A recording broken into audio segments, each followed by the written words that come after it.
আলিপুরদুয়ার বিধানসভা এলাকার বিবেকানন্দ গ্রাম পঞ্চায়েত এলাকার কার্তিক ঘোষের বাড়ি থেকে দীনেশ সূত্রধরের বাড়ি পর্যন্ত মোট 1 কিলোমিটার রাস্তা নির্মাণের কাজের উদ্বোধন করলেন আলিপুরদুয়ারের বিধায়ক সুমন কাঞ্জিলাল।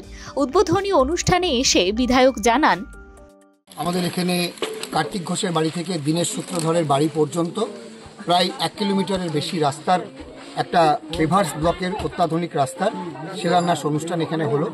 দীর্ঘদিন থেকে এই এলাকার মানুষের দাবি ছিল যে এই রাস্তাটি হোক, কারণ আপনারা জানেন যে আমাদের মাননীয় মুখ্যমন্ত্রীর উদ্যোগে বিভিন্ন জায়গায় বিপুল কর্মকাণ্ড হচ্ছে, প্রচুর রাস্তাঘাট হচ্ছে। বিবেকানন্দ একেও প্রচুর রাস্তাঘাট হয়েছে, কিন্তু এই জায়গাটুকুনের মধ্যে আমাদের বাকি ছিল। ফলে স্থানীয় বাসিন্দাদের চাহিদা মেনে স্থানীয় জনপ্রতিনিধিরা যেভাবে এই বিষয়টাকে তুলে ধরেছিল, বিবেকানন্দ একের পঞ্চায়েত প্রধান থেকে শুরু করে এখানকার স্থানীয় জনপ্রতিনিধি যারা সোমা হালদার, দেবু সবাই মিলে এটা বারবার তুলে ধরার পর আমরা এই এলাকা পরিদর্শন করে গোটা বিষয়টি আমরা মাননীয় মুখ্যমন্ত্রীকে জানাই এবং তার মাধ্যমে আমরা উত্তরবঙ্গ উন্নয়ন দপ্তরের কাছে আবেদন জানাই।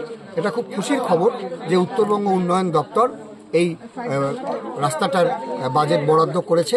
আজকে এই রাস্তার একটা শুভ শিলান্যাস হলো। আমরা আশা করছি অতি দ্রুত এই রাস্তার কাজ সম্পূর্ণ হবে। আলিপুরদুয়ার থেকে রতন বর্মনের রিপোর্ট, টাইমলেস ডেপিকশন নিউজ।